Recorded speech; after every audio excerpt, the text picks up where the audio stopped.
No, ma'am. I never said Marcos resign. Ang sinabi ko, ma'am, unang-una, magpa-drug test siya. O merong tatamaan, o tatamaan na talaga ang Office of the President, ang administrasyon sa investigasyon, ay biglang namamatay yung investigasyon. O nawawala, o nalilibing, o nalulubog yung investigasyon. So, ibig sabihin, meron talagang pagkontrol sa kwento. Ma'am Queenie? Alright. Buenas tardes, ma'am. Yes, Yeah. ma'am. Is it true that the family of the blogger who posted a picture of PBBM captioned headshot approached you and is asking for help, but you allegedly turned them down? No, ma'am. I never received a request for help from the family of the vlogger. And it's highly unlikely, ma'am, for us to say no, because if it's this is a matter of legal assistance, ma'am, no, because there is a case. So usually we refer it for legal advice kung meron ng abogado. So very unlikely na humindi yung Office of the Vice President. Kasi ang protocol o ang SOP namin sa opisina na kapag merong lumapit ng tulong at example, pag-assess ng tao, legal problem siya, ay hinahanapan siya or pinapartner siya sa kung sino yung abogado na pwedeng magbigay ng legal advice. Next question. Another issue po, okay lang po ba? Okay. Former President GMA proposed the bill expanding or giving additional duties and responsibilities to the Vice President. Would you say na kulang pa ang existing duties po ninyo as VP? Meron pong bill, House Bill, si dating Pangulong Gloria Macapagal Arroyo of an OVP charter.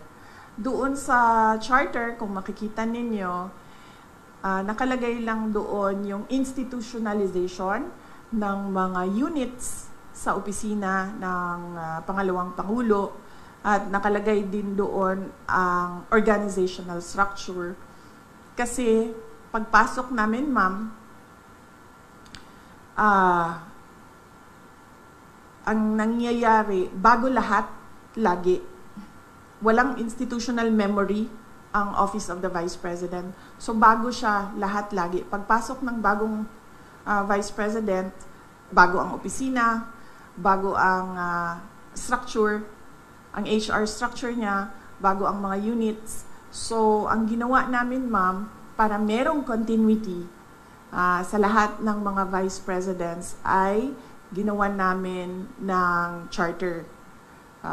Dinify namin doon na dapat merong USEC, dapat merong ASEC, ang opisina, at dapat merong mga ganito na klase ng mga units, KM, HR, legal, finance, para hindi nahihirapan yung papasok na bagong Vice President. Kasama na din doon yung opisina, sana,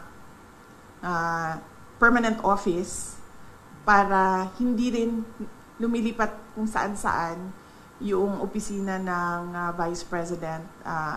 Ang pinakauna doon is that para alam ng mga tao kung nasaan ang Office of the Vice President. At pangalawa, para hindi palipat-lipat yung mga personnel ng Office of the Vice President kung saan sila titira. Dahil din kung saan nililipat sa kagustuhan ng Vice President kung saan siya ililipat. Nakalagay din doon, of course, yung security unit na naging controversial sa aking termino.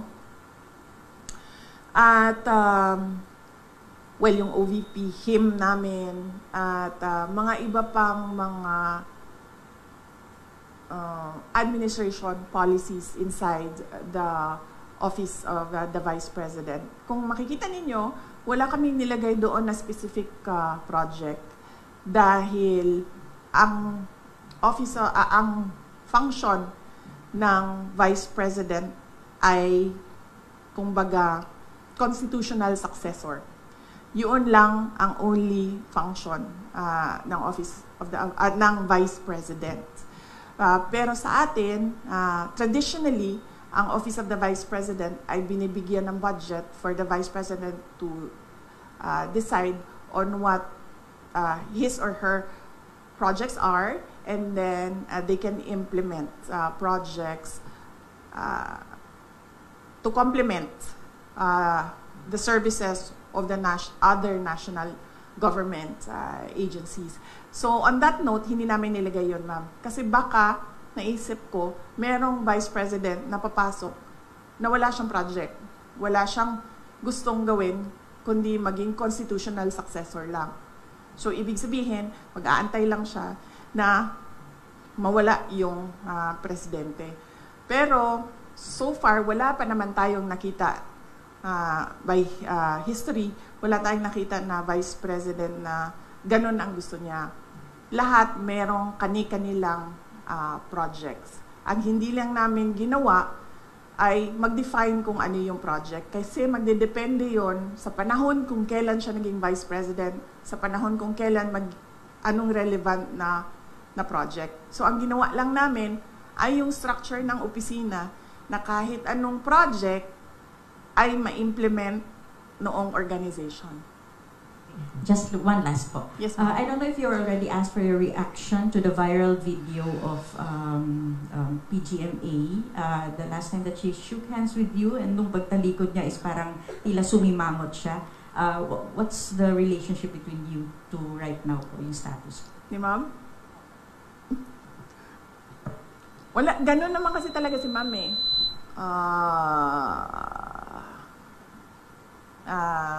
Hindi lang sa akin. Nakita ko na rin siya, ganyan siya sa ibang tao. It's nothing personal. I don't think it's, she's doing it on purpose, and she's doing it to express disgust or to express disapproval sa isang tao. It's not the first time she's done that. We have Ms. Camille Zamonte again, then last two questions. Ma'am, just want to get your reaction kasi po dun sa House, binawasan po nila yung OVP budget. Ano po yung tugon nito? Kasi may mga ilang kongresista rin po na naghayag po na dapat daw pong bawasan itong budget dahil pilit nyo raw, ilang beses nyo raw po na ini-snub yung kanilang pagdinig.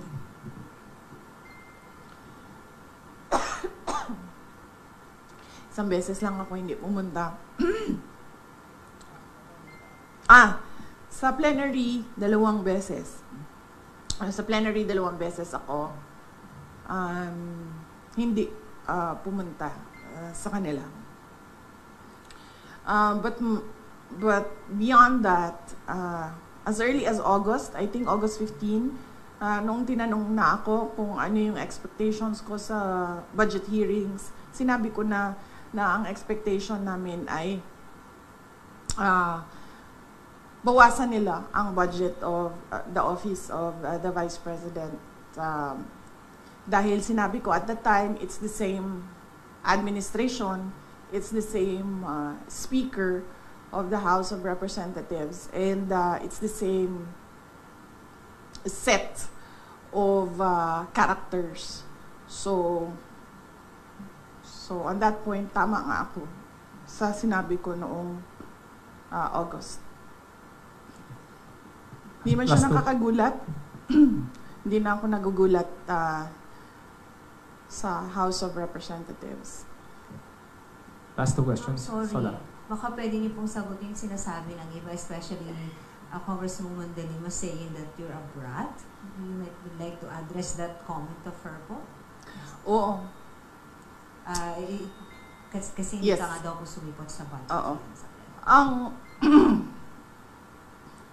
ang administration, and that is led by Malacanang Palace, ang Makabayan, ang Akbayan, ang members of the Liberal Party, yung mga pink and yellow, and sabihin na lang natin yung sixth category, all others. Meron yan silang narrative about Inday Sara. Kung napapansin nyo, paulit-ulit lang yan na sinasabi nila. Kung ano yung, at pansinin nyo din, kung ano yung lumalabas sa bibig ng Malacanang Palace, susunod yung kanilang online service providers sa news. Whether it be fake news, bloggers, totoong news, or trolling, pare-pareho yung narrative nila. At pansinin nyo, lahat ng lumabas na mga articles, isa lang yan. Sinasabi nila, number 1, pro-China. Number 2, brat. Number 3, lukaret, crazy. At number 4, nakalimutan ko yung isa. Ano yung isa, ma'am? Paulit-ulit lang yan sila eh. At confidential funds. Ilustay. Yan. Pro-China, brat, luka-luka, at confidential funds. 4 lang yan. Pansinin nyo, inuulit-ulit nila yan. Hoping siguro na one of those will stick sa image or sa reputation para makasira sa akin. So, hindi ako nagtataka na magsasabi ng ganyan si Leila de Lima. Yung word na brat. Ginagamit nila lagi yan. And more than that, hindi naman kasi parent ang House of Representatives for them to say kailangan disiplinahin ang Vice President. Dahil sa totoo lang, ang tawag nga natin sa kanila mga buaya, di ba? Ganun yung general perception for all members of House of Representatives. So wala silang moral ascendancy over the office of the Vice President. But going back, that's a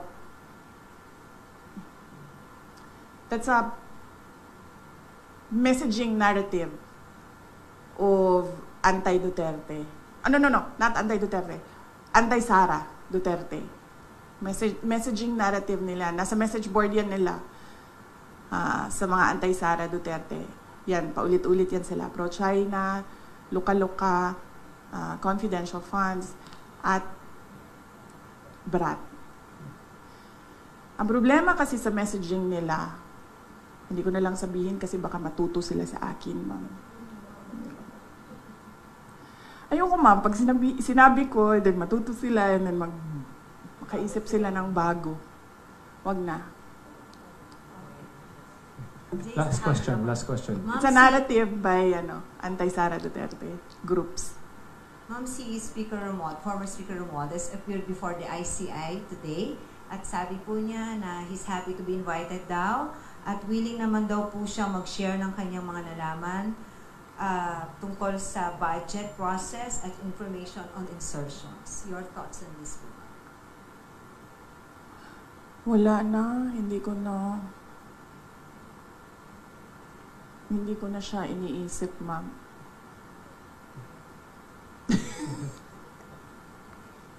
Wala akong comment, ma'am, sa kanyang pag-attend sa ICI. sa ICI. Or do you believe in the integrity of the ICI?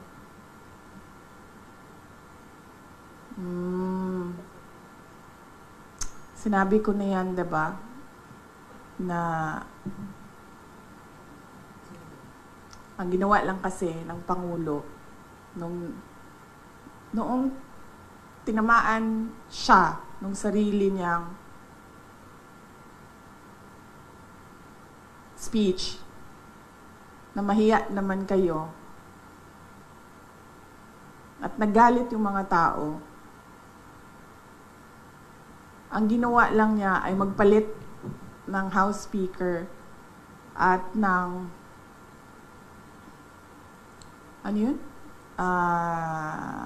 President ng Senate at gumawa ng ICI.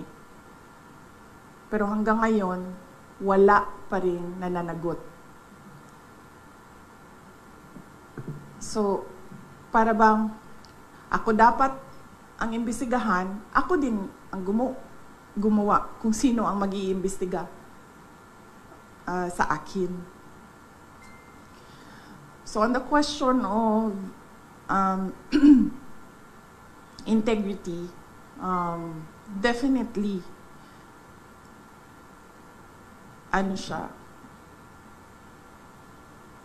hindi siya reliable dahil ang Pangulo din ang gumawa. And again, going back to Mr. Bilyonaryo, bakit bilyonaryo yung pangalan ng ninyo? Meron ba kayong mga billion dyan sa kumpanya ninyo? Ganyan. Sabi ni Mr. Bilyonaryo, ano yung sabi mo, sir? Controlling the narrative. Yes, controlling the narrative. Okay. So, thank you. That wrap up our personal... Pinagbiyahe mo ako ng ganito kalayo, Okay. Mr. ma'am. Kahinhinan, tapos i-wrap up mo lang ako ng... Okay, ma'am. Next question. Ito si Mr. Kahinhinan na... Ma'am, Will. thank you for accommodating for more of our questions. In relation dun nga sa corruption issue, marami pong mga negosyante ang nag-express ng kanilang concern because maaring nakakaapekto nga raw ito sa image ng Pilipinas at yung trust confidence ng investors. Ano po yung masasabi nyo dito? Dahil eventually, of course, it will affect the economy. Yes, ma'am. Totoo yan. Even before this corruption scandal, one of the, we can say siguro, top 3 reasons why investors do not put their money in the Philippines is because of corruption. At that time, 'di ba, ang reklamo lagi ng mga investors, mahirap kumuha ng mga dokumento, permits, o kung ano man yung mga kailangan pa nila para mag-invest dito sa Pilipinas. Dahil ang dami daw humihingi. Bawat opisina, up to the barangay level, from top to bottom, merong humihingi.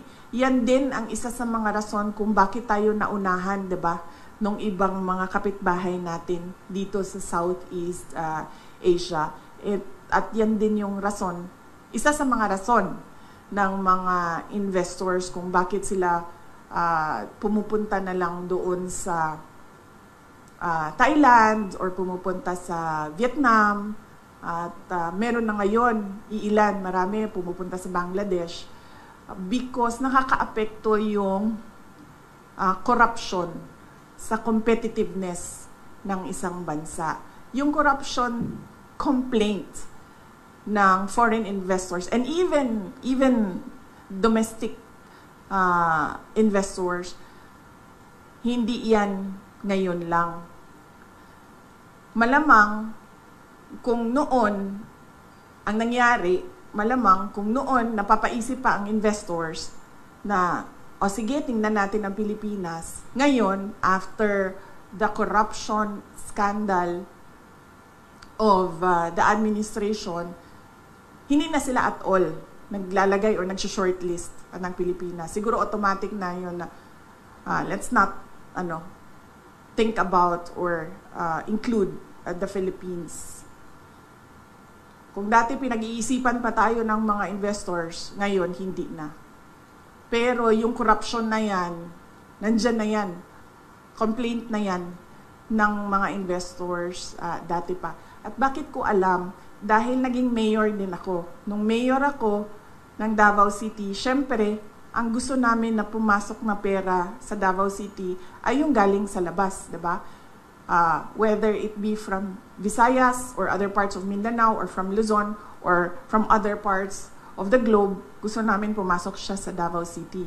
At pag napapansin namin, pag kinakausap namin yung investors, meron kami sa Davao City, yung Davao City Investment and Promotion Center, DCIPC namin. At pag napapansin namin na hindi pumupunta, tumitingin, tapos hindi na bumabalik, or nag-a-attempt mag-open pero hindi natutuloy, pag tinatanong namin, yung merong researchers yung office na yon, nag-i-interview sila, isa doon sa mga sinasagot, corruption. Kasama doon ang cost ng investment, tubig, kuryente. Sunod dyan ay connectivity. Sabi nila, masyadong mabagal ang IT infrastructure ng Pilipinas. At nandoon na, dati pa, yung corruption. Kaya sinasabi ko, noon, kinoconsider tayo, ngayon, hindi na talaga. Dahil sa ginagawa ng administrasyon. Sala? Or so? Ma'am, amidst the situation that we have now, like, yung mga issue, corruption, rallies here, there, yung kanya-kanya ng air ng grievances or disappointment yung mga Filipino. As Vice President, ma'am, what else could be done? I mean, there's ICI, ang dami na nagrarally. Ano bang pwede pang gawin, ma'am? Alam mo, ma'am, as Vice President, akala ko Vice President, as Vice President, sa amin, ma'am, well, we talk about it, ma'am, because lahat naman tayo merong constitutionally protected freedom of speech and expression. And we talk about it because that is the essence of democracy. Walang good governance, walang demokrasya kung hindi nakakapagsalita ang mga tao kung ano yung katotohanan na nakikita ng sarili nilang mata. In the hope na yung gobyerno makikinig. Kasi ganun dapat yun, di ba? May feedback ka dapat sa mga ginagawa mo. Para, number 1, nakukorek mo yung sarili mo. Number 2, responsive yung ginagawa mo. Number 3, relevant siya sa bayan kung ano yung ginagawa mo. Pero, wala naman, hindi nagkukulang yung mga tao sa pagsasabi kung ano yung mali. Nagkukulang yung administrasyon sa pagtugon doon sa mali. Mr. Bilyonaryo, sino may-ari ng bilyonaryong? Hindi mo rin alam. Kasi nagtataka talaga ako of all the names. No? Business is the Bilyonaryo. Business Ano yun? Pampaswerte? Kasi may swerte sa pangalan. Finungsoy yung pangalan ninyo. Okay. Any more Yes. questions? Ma'am, ikaw ma'am, wala kang tanong sa akin ma'am. Ang layo ng biyahe namin, lahat yan nilaba, tapos wala kang tanong sa amin. Ma'am, wait. Magtanong ka ma'am. Miss Queenie, si Miro, ABS-CBN. Yan ma'am, missing pa yan siya ng maagang maaga ma'am, para tumayo dyan sa tabi. Pagtrabahuin mo yan siya ma'am. Yes, ma'am. You mentioned earlier na narrative po ng mga anti-Sara Duterte, yung that you're pro-China. But what exactly, ma'am, is your stand on this continuing harassment by Chinese Coast Guard against our Philippine vessels within Philippine territory? Yes ma'am. My stand is, meron tayong arbitral award. Meron, nanalo na tayo doon. That is clear. Nakita yan ng buong mundo. And we need to assert that through diplomatic channels. Uupo. Because the harassment in the West Philippine Sea, it does not comprise the entire relationship natin sa China. Meron naman tayong problema sa iba't ibang bansa, mami, hindi lang sa China. Pero ang ginagawa natin ay dinadaan natin sa Department of Foreign Affairs. Umuupo yan sila doon, pinag-uusapan nila yan doon. So, yaan yung karapat-dapat na gawin ng isang gobyerno kapag meron silang problema sa ibang bansa. Hindi lang sa China. It has to go through the diplomatic channels. Pinag-uusapan yan. Hindi yan pinaglalabanan doon sa dagat. Do you think, ma'am, your father during his term as president was able to do this, talagang panindigan yung arbitral ruling na meron ng Pilipinas against China? Hindi ko alam, ma'am, kung ano ang records ng Department of Foreign Affairs at the time of the term of President Rodrigo Duterte from 2016 to 2022. There should be some sort of records there kung ano na ang nagawa ng DFA para umupo with the People's Republic of China with regard to this arbitral award. But more than asking about kung ano ang ginawa ni dating Pangulong Rodrigo Duterte is asking kung ano ang ginawa ng present administration about that arbitral award. And pushing for that decision.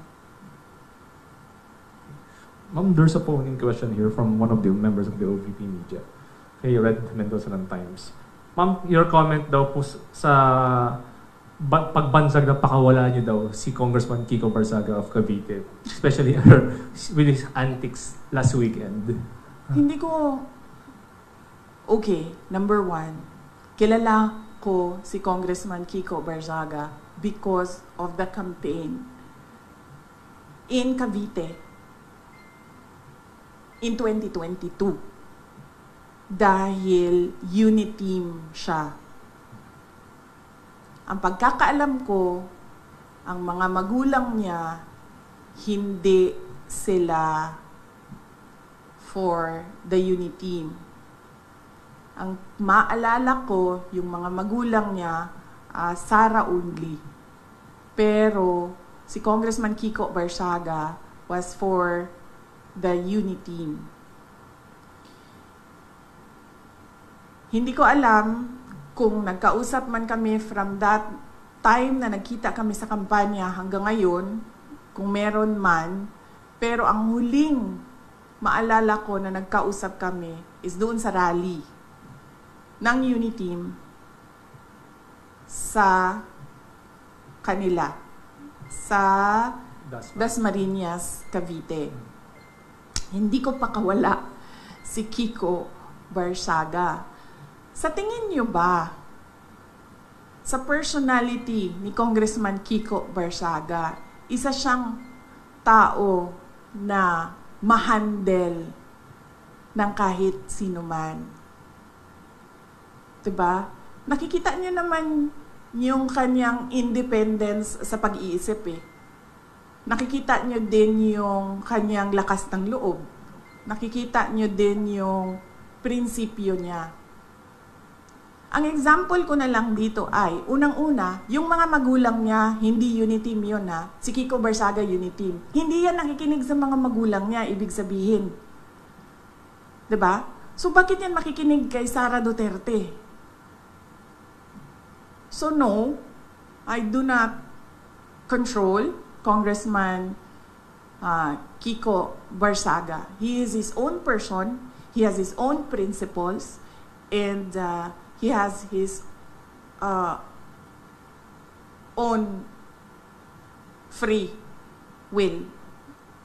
And there is nothing wrong at all with what he is doing because, as I said, tayong lahat, we are covered by the freedom of speech and expression.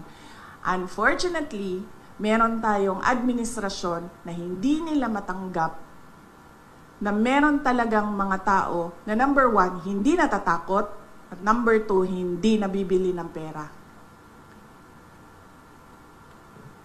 Anyone? Sir? Roel Barreño po, Philippine Star, ma'am. Maayong hapon. May nga po, sir. May ikakalakas pa rin po ba yung lindol sa Pilipinas Uy, kesa doon sa bakit? lindol sa nangyaring skandalo ng corruption, ma'am? Huwag naman sana, sir. Huwag pinagdadasal natin sa Diyos na wala nang mangyayari na malalakas na lindol sa Pilipinas. And syempre, pinagdadasal natin sa Diyos na makinig ang administrasyon na gawan nila ng solusyon ang korupsyon sa Pilipinas. Arso? Let's give chance to others. Wala. Baka meron pang ibang sunod. Yes, ma'am. Yes, magandang hapon po, Finally.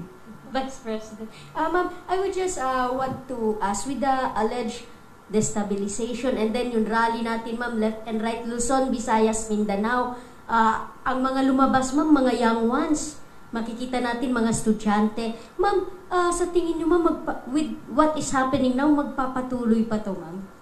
Alam mo, ma'am, yung destabilization, nanggagaling lang naman yan sa administrasyon eh. Wala namang destabilization na nangyayari eh. Nagsasalita lang yung mga tao. At nai-insecure lang o natatakot lang yung administration sa lakas ng boses ng mga tao. Pero sa totoo lang, ma'am, walang nagpaplano ng destabilisasyon. Normal ang pagpapahayag ng isang tao sa kanyang nararamdaman. Ang pansin ko ang pansin ko yung destabilization na word, na salita, nanggagaling siya lagi sa administrasyon. Kasi nai-insecure sila at natatakot sila. Kasi lumalakas yung boses ng mga tao. Ayoko na magsalita, ma'am, kasi baka matuto na naman sila sa akin, ma'am. Tapos pag natuto sila sa akin, di ba? Meron ba tayong ginagawang destabilisasyon? Meron bang mga tao na nagmi-meeting na nagsasabi na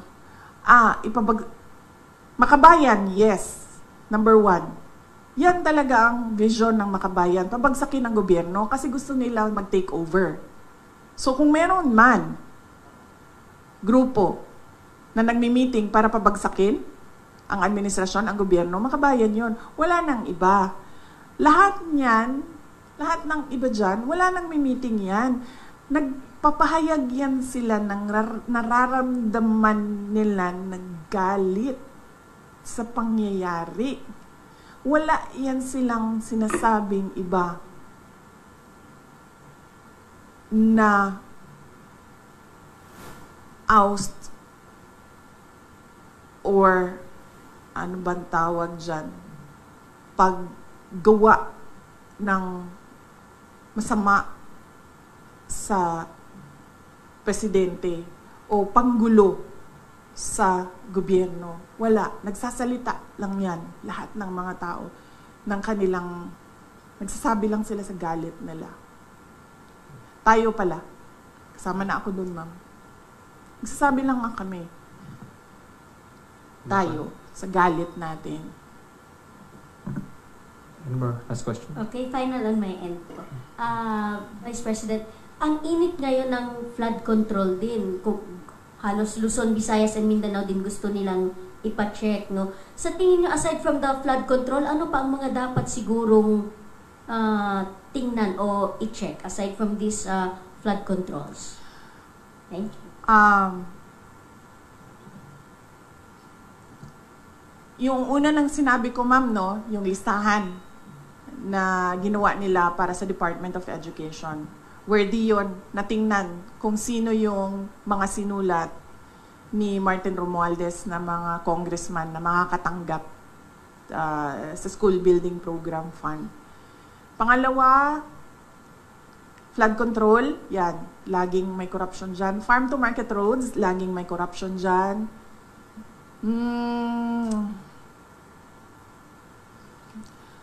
Yung pagsira ng highway, ma'am, bagong highway sirain, tapos sementohin natin ulit. Anong tawag dun sa ganun? Road repairs. Road repairs? Road reblocking, no? Ang tawag dyan? Oh, yan ma'am. Nakikita ko yan lagi, ma'am. Sa highways, kahit sa Mindanao, non-stop. Every year. Ayusin, sirain. Yan. Okay. Last question. Harsel. Ma'am, kasama sa pagpapahayag ng kanilang galit, may ilang grupo ng panawagan ay Marcos resign. Do you share the same sentiment? No, ma'am. I never said Marcos resign. Ang sinabi ko, ma'am, unang-una, magpa-drug test siya. May challenge na siya galing kay Attorney Vic Rodriguez. And that is a hanging open challenge na hanggang ngayon, ayaw niyang gawin. Na sinasabi ko, that is a betrayal of public trust. Because when you are president or vice president, you consecrate yourself to the service of the nation. Ibig sabihin nun, ibibigay mo na yung sarili mo sa bayan. Ibig sabihin nun, yung katawan mo, hindi na yan sa iyo sa bayan na yan. Yung pag-iisip mo, hindi na yan sa iyo sa bayan na yan. Therefore, pag sinabi ng bayan na magpa-drug test ka, hindi ka pwedeng magsabi ng hindi. And therefore, that is betrayal of public trust. Pangalawa, yung pagpirma niya ng kaduda-duda na budget. That is a culpable violation of the Constitution. Yan ang sinasabi ko, nasagutin niya, na hindi niya sinasagot. Ang ginagawa nila, naghahanap sila ng mga tao na aatakihin nila para nakakalimutan yung tanong sa kapasidad ng Pangulo na maging leader. So hindi niyo rin supportado, ma'am, yung panawagan ng ilang grupo na Marcos Never resign? ask him to resign. That is a pointless call, Hindi magre-resign yan. Nakita niyo ba yung tatay? Ilang taon yun? 20 years. Ilang years yung senior? 20. 20 years? Yeah. Oh. That is a pointless call, Tingnan niyo yung DNA niya na ayaw yan umalis ng pwesto. So, Marcos resign is a pointless call. That is why I am asking him to do his job. Of which, of course, alam na nating lahat na hindi niya ginagawa. Okay. Ha? Last. Hi po. Ano oras? Wala na kasi tayong gagawin pagkatapos nito. Ano magagawin natin pagkatapos nito? Wala na, di ba? Ay, meron pa pala. Ano oras natin? 4:04. Oh, akala ko mag-misa na after. Di ba 5:30 yung misa? Okay. Sige, ma'am. Regarding lang po sa proposed budget for 2026 ng OVP, with the project or program of OVP here in Zamboanga City, kung meron man po, be affected if ever mabawasan o totally tanggalin po nila ang budget for OVP sa 2026? Yes, ma'am. Antayin ko na lang yung sagot mo. Sasagot ako, ma'am, pag nakita natin kung ano yung budget ng Office of the Vice President sa GAA, doon sa batas na.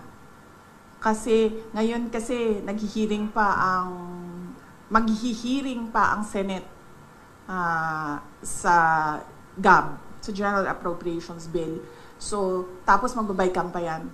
Tapos, pipirmahan pa yan. So, hindi natin alam kung ano talaga yung totoong budget ng Office of the Vice President kung hindi natin nakikita yung GAA.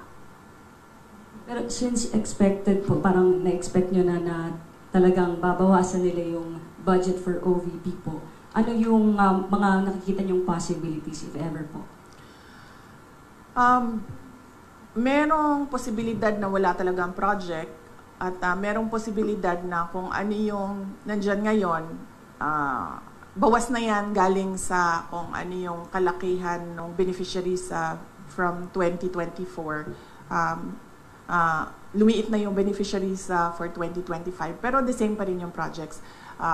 OVP Satellite Offices, Disaster Operations Center, libreng sakay, Pagbabago, A Million Learners and Trees campaign. Magnegosyo taday.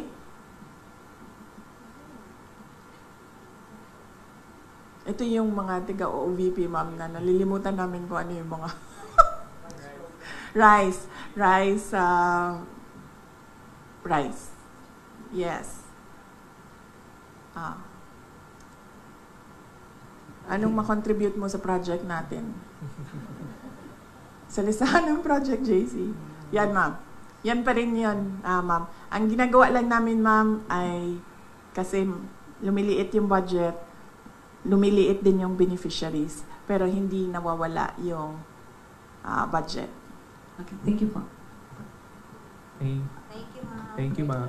Maraming salamat. Ma'am, let's have a So, anong picture gagawin ko na? with the, Picture? Oh, yeah. with the Zamboanga Media, ma'am. Dito na lang ako. Up. Tayo mag-sign.